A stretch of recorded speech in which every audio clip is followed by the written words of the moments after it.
Hey guys, it's me, 80storm44. So welcome back to the channel, guys. Today, guys, I'm gonna be previewing USA versus England, guys. The big game on Friday. This will take place at 2 p.m. Eastern time, and you guys can watch this on the Peacock FS1. And there will even be a live watch along for this game on the channel. Remember, guys, to like this video, did enjoy. Subscribe if you're new out here. Comment down below your thoughts in the comment section below. There will be timestamps below because we're gonna be discussing a lot of things. We'll discuss about the head-to-head record between the two nations. We'll look at the England lineup that we saw against Iran. Then look at the USA 11 that we saw against Wales. And then I'm going to talk to you guys about how USA can actually beat England, and then give you guys an overall prediction right at the end. So, like I said, guys, a lot to go through. So let's go ahead and start with the head-to-head record. So let's start with the most recent meeting and the World Cup settings, right? The head-to-head record in the World Cup settings has been one win for USA, which was in 1950, where USA actually won 1-0. It was a big upset in 1950. And then in 2010, the game ended in 1-1 draw, with England's goalkeeper making a howler. I'm sure England is looking for some revenge because they have not beaten the USA ever in their history in the World Cup setting, so it could finally be the first time ever in their history. Now, as far as the general head-to-head is concerned, the record between the two nations is actually going to be England with the most wins, obviously. And let's go ahead and see this right here. So the head-to-head record between the two teams is actually it's actually been 8 wins for the England here, and 1 draw and 2 losses. 2 losses.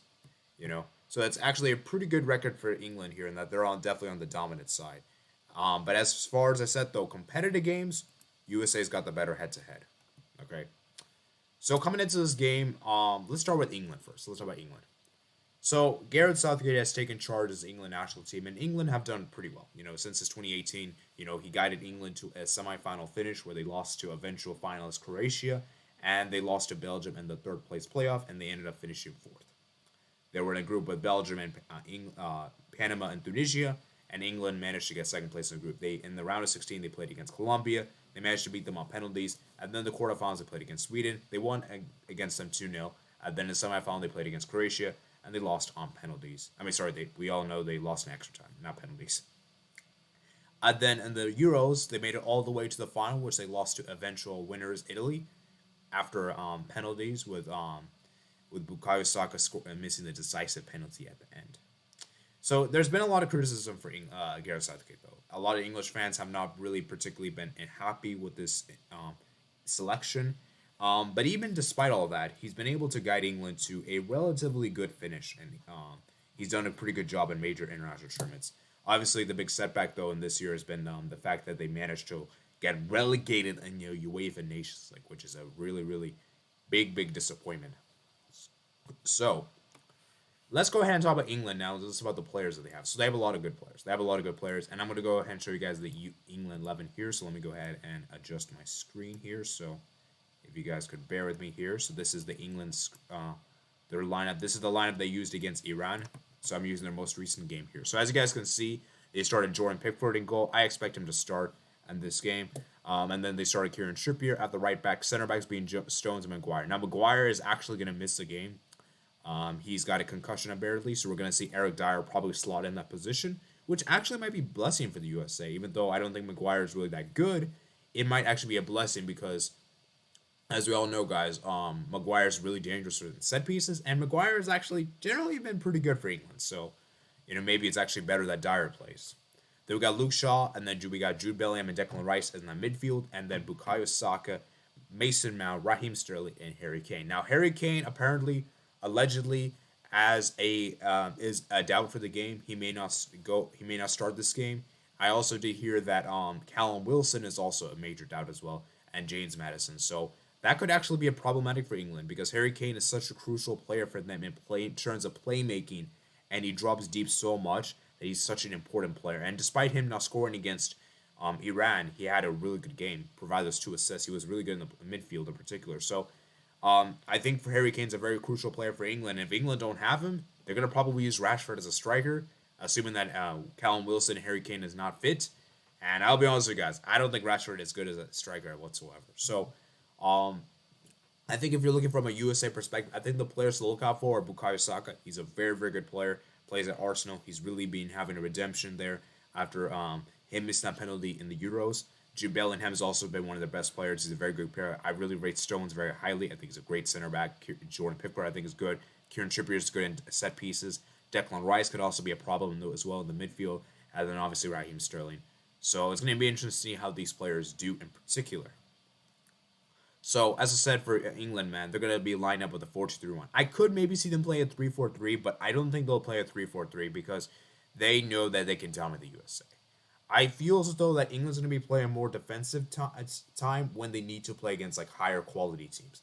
And because they probably believe to them that they're probably better than the USA, they'll probably play their traditional 4-2-3-1. So, yeah. Now let's talk about the USA. Now let's talk about the USA, guys. The USA. As you guys can see, this is the USA 11 here. And I'm looking at the team, and it's going to be very interesting. So, the United States, obviously, I think Matt Turner's going to start in goal. Des, I think, is going to definitely start right back. Zimmerman, Tim Ream, Robinson, midfield, and then McKennie, Adams, and Yunus Musa. I actually would make a change. I would actually start Gio Reyna in this game. I think Gio Reyna is a player that can really offer a lot of creativity in this game, especially knowing how dangerous England's forwards are. And I feel like Gio Reyna could be a player that could really exploit. Gives that creativity, you know.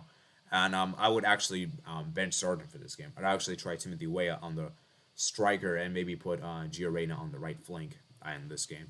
I don't think Sargent was really particularly good against Wales in particular. So the key for USA to win this game, guys, is simply is to simply dominate that midfield.